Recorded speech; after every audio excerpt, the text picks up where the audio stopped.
ചാക്കയിൽ LDFിൻ്റെ സ്ഥാനാർത്ഥി മുൻ മേയർ കൂടിയായ മുൻ കൗൺസിലറുമൊക്കെയായ മുതിർന്ന നേതാവാണ്. ഏരിയ സെക്രട്ടറി ആയിരുന്നു, ജില്ലാ കമ്മിറ്റി അംഗമാണ് ശ്രീ കെ ശ്രീകുമാർ. എങ്ങനെ പോകുന്നു പ്രചാരണമൊക്കെ?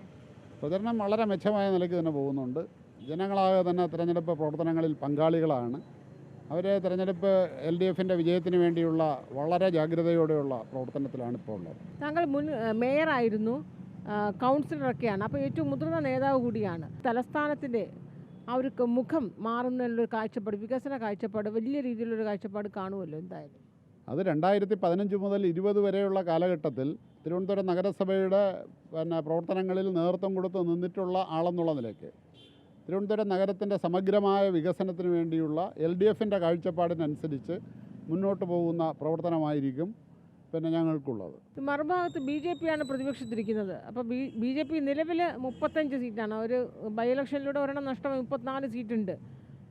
BJP ഏതെങ്കിലും രീതിയിലൊരു ഭീഷണിയുണ്ടോ? യാതൊരുവിധ ഭീഷണിയും വളരെ തെരഞ്ഞെടുപ്പ് പ്രവർത്തനങ്ങൾ ആരംഭിച്ച സമയത്ത് തന്നെ ഞങ്ങൾ സൂചിപ്പിച്ചതുപോലെ വീണ്ടും തലസ്ഥാന നഗരം വീണ്ടും ഇടതുപക്ഷത്തിൻ്റെ LDFിൻ്റെ ഭരണം വരുമെന്നുള്ള കാര്യത്തിൽ യാതൊരുവിധ സംശയവും ജനങ്ങൾക്കുമില്ല, ഞങ്ങൾക്കുമില്ല.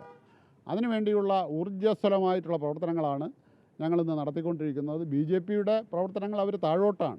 10-15 സീറ്റുകൾ കുറയും എന്നുള്ള വാർത്തകളാണ് ദിവസവും വന്നുകൊണ്ടിരിക്കുന്നത്. അത് വളരെ വ്യക്തമായി തന്നെ അത് LDFിന് ഗുണമാണ്. ക്യാമറാമാൻ രതീഷിനൊപ്പം അൻഫിൽ ഡിസൂസ.